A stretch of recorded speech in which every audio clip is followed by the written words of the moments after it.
Smart शहर और गांव डिजिटल हो रहा है, उद्योग लग रहा है, रोजगार बढ़ रहा है, युवाओं का हर सपना साकार हो रहा है। ये झारखंड भी अपना आत्मनिर्भर बन रहा है, खुशहाली छाई है चाहो है अपना झारखंड विकास की ओर बढ़ रहा है, झारखंड विकास की ओर। नमस्कार, कार्यक्रम झारखंड विकास की ओर में आप सभी दर्शकों का स्वागत है। दर्शकों, हमारे इस कार्यक्रम के माध्यम से हम आपको बताते हैं कि झारखंड में कौन कौन से विकास के कार्य किए जा रहे हैं और साथ ही आपको बताते हैं कि किस तरह से लोगों को विकास की ओर ले जाया जा रहा है।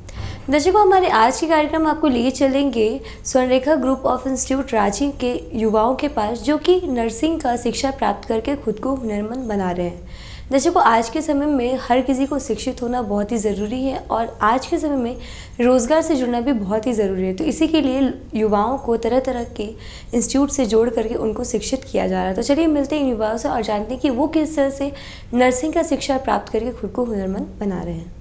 चिकित्सा का क्षेत्र काफी बड़ा है। चिकित्सा पेशा सेवा का माध्यम भी होता है। करियर बनाने के लिए रोजगार की अपार संभावनाएं हैं। इसके लिए समर्पण भाव से यदि अच्छी तैयारी कर ली जाए तो लक्ष्य को प्राप्त करना नामुमकिन नहीं है। इसी बात को ध्यान में रखते हुए आज स्वर्णरेखा ग्रुप ऑफ इंस्टीट्यूट द्वारा यहाँ के युवाओं को नर्सिंग के क्षेत्र में हुनरमंद बनाए जाने का प्रशिक्षण दिया जा रहा है, जिससे आने वाले समय में युवा वर्ग इसके जरिए बेहतर रोजगार से जुड़ सके। मेरा नाम है सपना कुमारी, मैं गुमला से आई हूँ और यहाँ पे हम लोग नर्सिंग का पढ़ाई करते हैं, जो कोर्स है जीएनएम।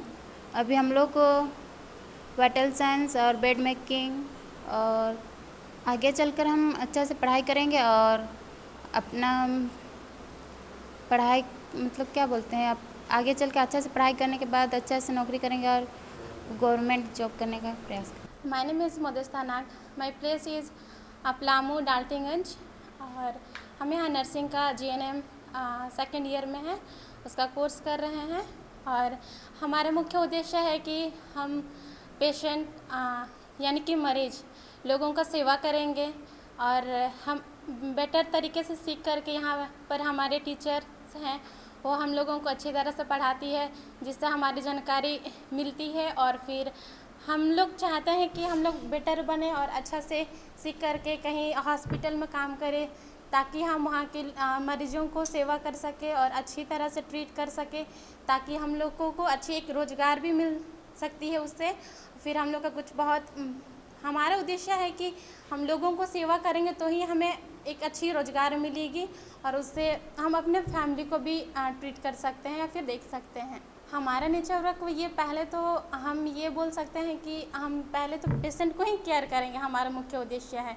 लेकिन देखा जाए तो एक होता है कि गांव में जो होता है CHN और उससे मतलब बेटर ये हम लोग टाउन वगैरह में ज़्यादा बड़े बड़े हॉस्पिटलों में अधिकतर काम करने को मिलता है। करियर के लिहाज से सरकारी और निजी जॉब से काफी पोजीशन नर्सिंग क्षेत्र में है। कई युवा जानकारी के अभाव में इस क्षेत्र को नहीं अपना पाते।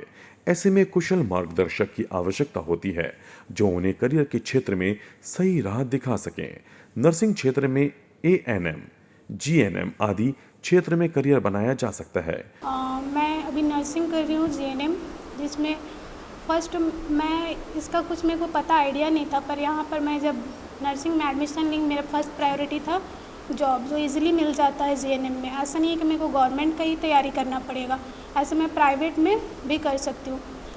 फर्स्ट हमारा प्रायोरिटी होता है कि पेशेंट्स के साथ एक गुड रिलेशनशिप बनाना, एक फ्रेंड्स जो हमारे साथ वो सब कुछ शेयर कर सके, उसका कोई भी प्रॉब्लम है ट्रस्ट बना के रखना उसके साथ, फर्स्ट प्रायोरिटी। उसके बाद सेकेंड हम लोग उसका जो प्रॉब्लम है वो समझेंगे कि उसको प्रॉब्लम क्या है और हम लोग उसको क्या केयर दे करके उसको जल्दी से ठीक कर सकते हैं। उसको एक अच्छा बेड प्रोवाइड करेंगे, हाइजीन मेंटेन करेंगे, हाइजीनिक फूड देंगे, टाइमली उसको मेडिसिन प्रोवाइड करेंगे, डॉक्टर जो प्रिस्क्राइब करेगा टाइम टू टाइम हम लोग उसको बताएंगे कि उसको कैसे रहना है, पर्सनल हाइजीन के बारे में बताएंगे, उसके फैमिली को एजुकेट करेंगे कि आपको कैसे रहना है जिससे आप वो बीमारी से बच सकते हैं और आगे वो आपको वो बीमारी जाके ना हो। और अगर कोई इमरजेंसी कंडीशन आता है तो हम लोग उस पर मतलब सीरियस होकर के और अच्छे से उस पर काम करेंगे ताकि जो इमरजेंसी कंडीशन है वो आगे जाके और क्रिटिकल सिचुएशन ना हो जाए। सिचुएशन उसका सही करने के लिए हम प्रॉपर तरीके से काम करेंगे। और एक नर्स का जो काम होता है, जैसे कि हम लोगों को सबसे पहले डॉक्टर से पहले हम लोग पेशेंट से मिलते हैं। जब भी पेशेंट अगर आता है तो पहले हमसे बात करता है, फिर हम लोग डॉक्टर को इन्फॉर्म करते हैं और डॉक्टर आता है। तब तक हम लोग उसके साथ जो भी है, उसको जो भी प्रॉब्लम है तो उसको हम लोग अच्छे से देखेंगे। डॉक्टर के आते तक हम लोग उसको जो भी प्रॉब्लम है उस हिसाब से उसको ट्रीटमेंट जो भी होगा हम लोग फर्स्ट केयर जो उसको प्रोवाइड करेंगे। वहीं प्राइवेट चिकित्सा संस्थानों में भी नर्सिंग कर्मियों की आवश्यकता रहती है। हालांकि सरकारी जॉब के लिए समय समय पर सरकार विज्ञप्ति जारी करती है। नर्सिंग कर्मियों का कार्य मरीजों की देखभाल व चिकित्सक द्वारा दिए गए निर्देशों का पालन करना होता है। मेरे रिलेटिव में है वो जो नर्सिंग कर रही थी जीएनएम, तो उन लोगों ने बोला कि मतलब बिहार के हैं तो वो बोले कि इजीली जॉब मिल जाता है। जैसे कि अगर गवर्नमेंट नहीं होता है तो प्राइवेट आप कर सकते हैं, ऐसा नहीं है कि आपको गवर्नमेंट के भरोसे रहना पड़ेगा। इसलिए मैं इस लाइन पे आई। उसके बाद आई तो एक नहीं होता है कि अपना पर्सनल जो भी होता है कुछ भी खुद का भी नॉलेज होता है। पहले मुझे कुछ भी पता नहीं था किसी भी बीमारी के बारे में, या फिर उस पर कैसे हम लोग फर्स्ट ये केयर दे सकते हैं या खुद कैसे बच सकते हैं, किसी से भी प्रिवेंशन कैसे कर सकते हैं, उसका रिस्क जो भी रहेगा उससे हम लोग कैसे बच सकते हैं, ये मुझे नर्सिंग में आने के बाद पता चला। नर्सिंग में आने के बाद मैं फैमिली वाले लोग को भी नहीं होते, जैसे फैमिली में कोई बीमार है तो ऐसा है कि खुद को पता होता है कि क्या कर सकते हैं, थोड़ा कुछ पता हो जाता है, बाद में उसको हम लोग डॉक्टर के पास ले जा सकते हैं। कुछ भी बीमारी होता है तो उसके बारे में हम लोग को पता रहेगा कि हाँ क्या करना है नहीं करना है। समझने के लिए हम लोग को किसी और के पास ऐसे नहीं जाना पड़ेगा। तो मेरे को इस फील्ड में आके लगता है कि मतलब बहुत कुछ सीख रहे हैं और ये मेरे पर्सनल और फैमिली और कम्युनिटी के लिए भी अच्छा है। जैसे कल को मेरे आसपास मोहल्ले में या पड़ोस में कुछ हो जाता है तो मैं उसको समझ के उसको ठीक कर कुछ सलाह दे सकती हूँ, एडवाइस दे सकती हूँ उसको। करियर के रूप में नर्सिंग अवसरों की एक विस्तृत श्रृंखला प्रदान करती है, जिसमें प्रवेश स्तर के चिकित्सक से लेकर डॉक्टरेट स्तरीय शोधकर्ता तक शामिल हैं। ये दुनिया भर में सबसे बड़ी नौकरी के विकास के साथ व्यवसाय के बीच भी है। फर्स्ट जिम्मेदारी यह है कि मैं हॉस्पिटल जाऊँ तो फिर नर्सिंग करके हॉस्पिटल अच्छे से एडुकेट करके जाऊँ ताकि पेशेंट को अच्छे से देखभाल कर सकूँ, और फिर जो डॉक्टर उसको प्रेस्क्राइब करे उसको मेडिसिन दूँ, फिर टाइम टू टाइम उसका वाइटल साइन चेक करूँ।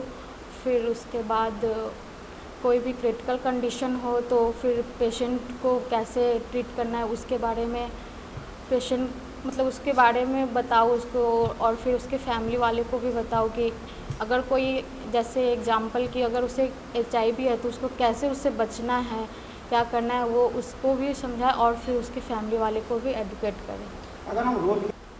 हाँ, अगर अच्छे से एडुकेशन ले रहे हैं तो फिर अच्छा रोज़गार है इसमें, क्योंकि इजीली जॉब मिल जाता है। और अगर आप अच्छे से एडुकेशन है तो फिर आप गवर्नमेंट जॉब भी निकाल सकते हैं। नर्सिंग का ट्रेनिंग बिहार में भी हो रहा है, बट यहाँ आने का रीज़न ये है कि नर्सिंग का वहाँ पे फ़ी थोड़ा ज़्यादा और यहाँ पे थोड़ा कम है। और मैं यहाँ जीएनएम की सेकेंड ईयर की स्टूडेंट हूँ और मैं यहाँ नर्सिंग फील्ड में इसलिए आई हूँ क्योंकि मेरा ड्रीम कुछ और था, डॉक्टर बनने का, बट वो सपना पूरा नहीं हो पाया क्योंकि फैमिली का सिचुएशन कुछ और था, जिसके कारण हमको नर्सिंग फील्ड में आना पड़ा। और जब मैं नर्सिंग फील्ड में आई और जब स्वर्णरेखा ऑफ नर्सिंग कॉलेज में, तो मुझे यहाँ पे बहुत कुछ ऐसा चीज़ सीख मिला कि मुझे यहाँ पे बहुत कुछ नॉलेज मिला, जो कि उससे हम नर्सिंग के बारे में अच्छे तरह से जानकारी प्राप्त कर चुके हैं। जैसे कि यहाँ पे सबसे पहले जब कोई पेशेंट आएगा तो उसको हम कैसे केयर करेंगे उसके बारे में हम कुछ थोड़ा बहुत बता रहे। जैसे कि पेशेंट आया उसके बाद हम उसको कैसे केयर करेंगे। जैसे कि पेशेंट आया, इमरजेंसी पेशेंट है, तो हम उसको पहले हिस्ट्री लेंगे। हिस्ट्री में जैसे हो गया BP, पल्स और उसका सारा हिस्ट्री कलेक्शन करेंगे। फिर हम पेशेंट से पूछेंगे कि आपको क्या प्रॉब्लम है क्या नहीं है, वो अपना प्रॉब्लम को बताएंगे। जैसे आप वो प्रॉब्लम को बताएंगे, बहुत कुछ ऐसा पेशेंट होता है कि अपना प्रॉब्लम को नहीं बताते, इसलिए हम उसको अच्छे तरह से उसके बारे में पूछेंगे। उसके पर्सनल कुछ प्रॉब्लम है तो उसके बारे में अच्छे तरीके से पूछ के, और उसके बाद हम हिस्ट्री कलेक्शन करेंगे। उसके बाद फिर हम अपने डॉक्टर को इन्फॉर्म करेंगे कि पेशेंट को कुछ ऐसा प्रॉब्लम है, उसके रीज़न से पेशेंट को ऐसा प्रॉब्लम हो रहा है। नर्स का पद डॉक्टर और शिक्षक की तरह ही है, एक सम्मानजनक पद है। एक मरीज का इलाज डॉक्टर करता है, परंतु उस मरीज की देखभाल नर्स करती है। जी देखिए, पहले जो है नर्सिंग का कोर्स को उतना महत्व नहीं दिया जाता था, लेकिन जब से कोविड आया है तब से नर्सिंग प्रोफेशन को बहुत ज़्यादा रिस्पेक्ट मिलने लगा है। और उसी के बाद से हम लोग देखेंगे कि नर्सिंग क्षेत्र में बहुत सारे स्टूडेंट्स लोग अब आने लगे हैं। तो जैसे हम लोग उन लोगों को पढ़ाते हैं तो हम उन लोगों को बताते हैं कि पेशेंट जब भी आते हैं, जब वो अपना कंप्लेंट बताते हो तो आप उसमें क्या देखिएगा, क्या ऑब्ज़र्व करना है, कैसे आप उसका ट्रीटमेंट कीजिएगा। अगर उनका जैसे अनकॉन्शियस पेशेंट है तो उसमें आप किन चीज़ों को ध्यान देना है। बेसिक असेसमेंट जो होता है, साइकेट्रिक पेशेंट्स हैं तो उन लोग का हिस्ट्री कैसे हम लोग लेते हैं, फैमिली से कैसे हम लोग हिस्ट्री लेते हैं, ट्रीटमेंट होने के बाद फॉलोअप के लिए वो लोग को किन किन चीज़ों का ध्यान देना है, मेडिकेशंस के बारे में, देन हेल्थ असेसमेंट के बारे में। कम्युनिटी हम लोग जाते हैं तो कम्युनिटी के लोगों से कैसे मिलना है, बात करना है, गांव के लोगों से कैसे मिलते हैं हम लोग, वो सारा कुछ अभी हम लोग पढ़ाते हैं। जी एएनएम बेसिकली हम लोग कम्युनिटी फील्ड पे फोकस करते हैं। एएनएम के जो स्टूडेंट्स लोग हैं, जो लोग एएनएम कोर्स करते हैं, वो लोग कम्युनिटी बेसिस पे काम करते हैं। जैसे कि कोई विलेज एरिया हो गया या कम्युनिटी, आप सीएचसी देखिएगा, पीएचसी देखिएगा, तो वहाँ पे एएनएम के जो पढ़ाई करके जाते हैं वो लोग आपको ज़्यादा देखने को मिलेंगे।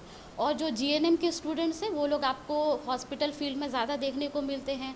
अब तो नर्सिंग कोर्स मतलब पहले ऐसा था कि लोग यहीं पढ़ के यहीं रह जाते हैं, लेकिन अब नर्सिंग करके आदमी अब गवर्नमेंट जॉब ले रहे हैं, अच्छी सैलरी कमा रहे हैं, अब फॉरेन भी जा रहे हैं, फॉरेन में भी जा कर के अच्छी सैलरी कमा रहे हैं, सेटल हो रहे हैं। तो यहाँ हम लोग एएनएम, जीएनएम और जैसे बीएससी है उसके आप आगे एमएससी है, फिर पीएचडी भी कर सकते हैं।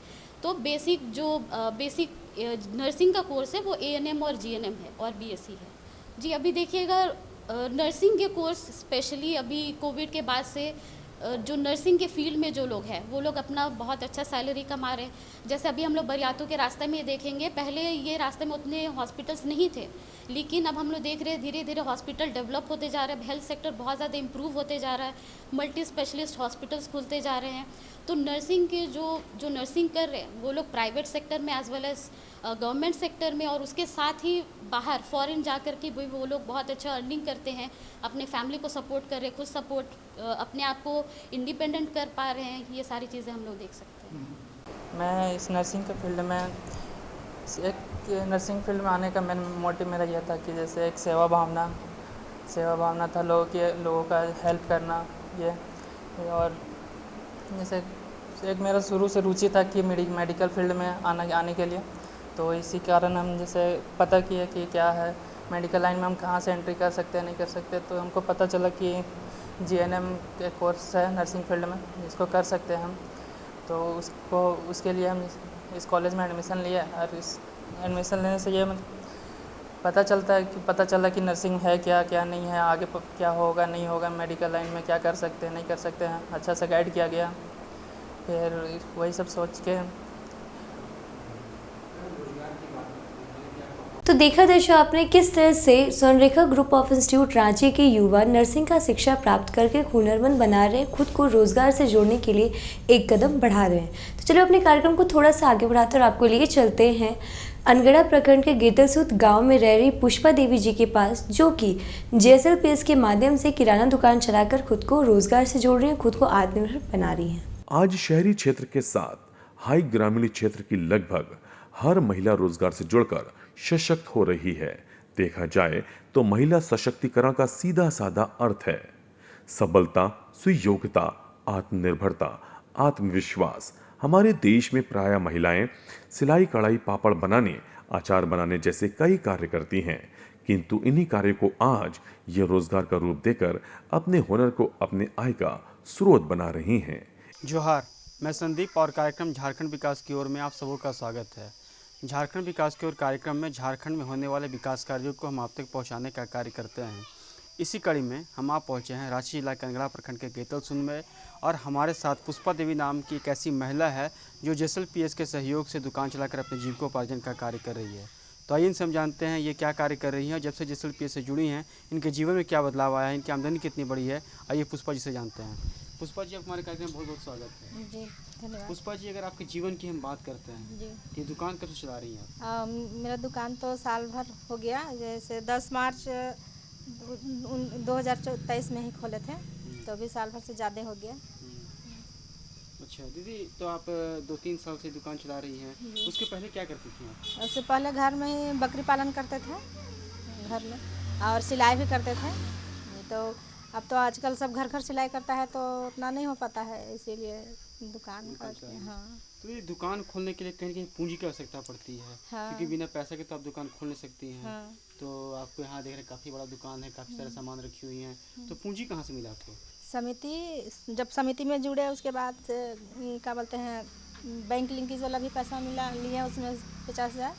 उसके बाद फिर क्या बोलते हैं, ग्राम संगठन से लिए पैसा, और वो भी हर महीना उसको चुकता करते हैं और दुकान में लगाए हैं। तो कितना पैसा आप लोन में ली? करीब 1.5 लाख रुपए लिए हैं। 1.5 लाख रुपये लोन जी। में ली। ये दुकान आपका किस चीज़ का दुकान है? राशन किराना दुकान है। हाँ, तेल पेट्रोल डीजल सभी रहता है, फिर खाना चावल दाल बच्चा सबका खाने का, फिर ठंडा रहता है गर्मी तो। हाँ, कितना कमा लेते हैं प्रतिदिन? प्रतिदिन मेरा बिक्री कभी 7,000 8,000 जाता है, तो अभी मतलब लाइट नहीं है 2-3 दिन से, तो अभी 3,000 4,000 हो रहा है। आज आपको दिखाते हैं किस तरह अनगढ़ा के गेतलसूद की रहने वाली पुष्पा देवी आज आजीविका मिशन की सहायता से दुकान चलाकर खुद को एक बेहतर रोजगार से जोड़ रही हैं। साथ ही इस माध्यम से बेहतर आय भी अर्जित कर रही हैं। महिलाओं का आज आर्थिक रूप से स्वतंत्र होना बेहद जरूरी है। आर्थिक आत्मनिर्भरता महिलाओं को आर्थिक रूप से आत्मनिर्भर बनती हैं, जिससे परिवार में उनकी स्थिति में सुधार होता है। उस समय तो क्या था भैया, पहले तो गरीबी जानबे करते हैं, गांव देहात में सब गरीबी स्थिति था। जब समिति में नहीं जुड़े थे और जब शुरू जुड़े थे, तो हमको बचत करने में दिक्कत होता था। तभी हमारा दुकान है, तो अब हमको दिक्कत नहीं हो रहा है। अब क्या करना चाहिए? बाहर जाना पड़ता काम करने के लिए। अच्छा, अब क्या कर रहे हैं? अब आगे क्या सोचिए, कैसे करना है? कैसे करना है, दुकान को और आगे बढ़ाना अच्छा से। पढ़ाई लिखाई कितनी आपकी हुई है? हम 9 मैट्रिक किए। कितने बच्चे आपके हैं? 2 बच्चे। हाँ, एक मैया का तो शादी हो गया है, बाबू तभी पढ़ाई कर रहा है, तबीयत खराब है फिलहाल, तो घर में ही है। क्या बतलाती है के बारे में? बताते हैं JSLPS में जुड़िए, 2 पैसा आपको भी बचेगा, 2 पैसा काम में भी लगाइएगा, किसी से मदद मांगने की जरूरत नहीं पड़ेगा। तो गिरवी रखना पड़ता है? तो क्या नहीं आजकल नहीं ऐसा नहीं है। कैसे आप लोग को लोन मिलता है? लोन बस जैसे कि आधार कार्ड और बैंक लिंकेज से पैसा लेना होता है ना, तो आधार कार्ड और फोटो बस लगता है, फिर एक दीदी भरती है वहीं जो बैठती हैं वो, और बस पैसा। उन लोग को क्या है, JSLPS में जुड़ना पड़ेगा आके, कि भाई हम भी जुड़ेंगे। उन लोग अपना सोच होना चाहिए कि भाई हम जुड़ेंगे तो आगे बढ़ेंगे। मेरा जैसे जिसके पास अगर किसी से मांगना पड़ता है गिरवी पैसा, तो मांगने का जरूरत नहीं है, अपना समूह में 2 पैसा बचत भी होगा और उसका अपना पैसा भी बढ़ेगा। बच्चा लोग तो शिक्षित तो है, गाड़ी भी तो चलाइए लेता है, और क्या बोलते हैं, अभी तो ज़्यादा ही मतलब ज़्यादा नहीं बोल सकते हैं, लेकिन अपना पैर में हम खड़ा हो चुके हैं। हाँ, अच्छा लगता है। हाँ, पहले तो क्या कहना चाहती है ऐसी महिला को जो भी अपने पैरों पर खड़े नहीं हो पाई हैं, छोटे छोटे खर्च करने पति के पास जब मांगना पड़ता है? उनके लिए क्या बोलना? हाँ, लोग JSLPS में जैसे जुड़ेगी, बचत करेगी, तो अपना जो मिलता है उधर से पैसा वो चुकता भी हो जाएगा, और उन लोग आगे बढ़ेगी, अपना मतलब आत्मसम्मान भी बढ़ेगा, तो इस पैर में खड़ा होकर। तथा इस प्रकार उपलब्ध धन का इस्तेमाल वो अपने निजी इस्तेमाल अथवा बच्चों की शिक्षा व स्वास्थ्य इत्यादि में करती हैं। अध्ययनों से स्पष्ट है कि आर्थिक रूप से आत्मनिर्भर महिलाओं के साथ घरेलू हिंसा के मामले कम होते हैं। पुष्पा जी को हम जब से JSLPS समूह में जुड़े हैं तब से जानते हैं, इससे पहले हम उनको नहीं जानते हैं। इनकी स्थिति बहुत ही दयनीय थी, मतलब घर का स्थिति भी बहुत ख़राब था, और जब ये समूह में जुड़ी तो बचत करने से जो ऋण मिल रहा था उससे अपना मतलब आजीविका को ध्यान दी है, और धीरे धीरे पशुपालन करते हुए अभी वो किराना दुकान खोल ली है। इससे मतलब इसका आर्थिक स्थिति में सुधार आया है। हम भी देखा जाए तो अभी JSLPS में ही काम कर रहे हैं। आपकी स्थिति कितनी बदली है? बहुत बदली है। पहले हमको ऋण लेने के लिए हमको रोना पड़ता था, किसी के आगे हाथ फैलाना पड़ता था, मतलब हमको 200 रुपए के लिए भी सोचना पड़ता था, लेकिन अभी समूह में हम जुड़े हैं, ग्राम संगठन से जुड़े हैं, संकुल संगठन से जुड़े हैं, हमको लाखों रुपए का ऋण मिलता है। लाख क्या, 5 लाख, 6 लाख, 10 लाख तक से भी हमको मिल रहा है। आगे बढ़ पाते, इनका सर्वांगीण विकास हो पाता है? नहीं हो पाता। ये आप जो भी बोलिए, जैसे भी बोलिए, हम महिलाओं के लिए यदि देखा जाए तो JSLPS से ही हम महिलाओं का पहचान बना है, नहीं तो हम वही महिला रहते जो कि घास काटते और गोबर फेंकते, इसके अलावा और कुछ नहीं कर पाते।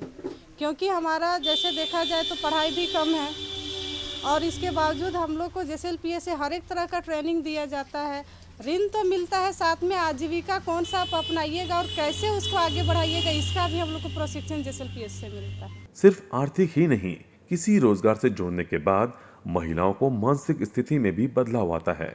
उनका सामाजिक बदलाव के लिए भागीदारी सुनिश्चित होती है। उनका बदलाव लाने की अपनी क्षमता में विश्वास सुदृढ़ होता है। इसलिए देखा जाए तो रोजगार से जुड़कर महिलाएं सिर्फ आर्थिक ही नहीं बल्कि मानसिक और सामाजिक स्वतंत्रता भी पाती हैं।